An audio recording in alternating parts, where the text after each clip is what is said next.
പൂർണ്ണ ശക്തിയോടെ ദൈവത്തെ ആരാധിക്കാം.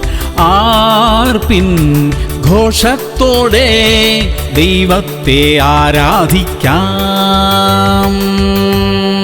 സങ്കീർത്തനങ്ങൾ 51:1. ദൈവമേ, നിന്റെ ദയയ്ക്ക് തക്കവണ്ണം എന്നോട് കൃപയുണ്ടാകണമേ. നിന്റെ കരുണയുടെ ബഹുത്വപ്രകാരം എന്റെ ലംഘനങ്ങളെ മായിച്ചു കളയണമേ. പ്രിയമുള്ളവരെ, പാപക്ഷമയ്ക്കായി നമുക്ക് പ്രാർത്ഥിക്കാം. ദാവീദ് രാജാവ് തെറ്റു ചെയ്തു. അതിനെക്കുറിച്ച് ബോധ്യം വന്നപ്പോൾ ക്ഷമയ്ക്കായി പ്രാർത്ഥിച്ചു. ദൈവം ക്ഷമിച്ചു. നമുക്കും അങ്ങനെ ചെയ്യാം. മറഞ്ഞിരിക്കുന്ന തെറ്റുകൾ എന്തെങ്കിലും ഉണ്ടെങ്കിൽ ദൈവം അത് നമുക്ക് ബോധ്യപ്പെടുത്തി തരട്ടെ. പാപം കൂടാതെ ശുദ്ധ മനസാക്ഷിയോടെ ജീവിക്കാൻ ദൈവം നമ്മെ ഇന്ന് സഹായിക്കട്ടെ. അത് നമ്മുടെ അനുഗ്രഹത്തിലേക്കുള്ള വഴിയാ. പ്രാർത്ഥിക്കാം. സ്വർഗീയ പിതാവേ, മറഞ്ഞിരിക്കുന്ന തെറ്റുകളെ ഞങ്ങൾക്ക് വെളിപ്പെടുത്തി തരണമേ. ഞങ്ങളുടെ പാപങ്ങളെ ക്ഷമിക്കണമേ. കുറവുകളില്ലാത്ത ഒരു നല്ല ജീവിതം നയിക്കുവാൻ ഞങ്ങളെ സഹായിക്കണമപ്പാ. യേശു ക്രിസ്തുവിന്റെ നാമത്തിൽ തന്നെ. ആമേൻ, ആമേൻ, ആമേൻ.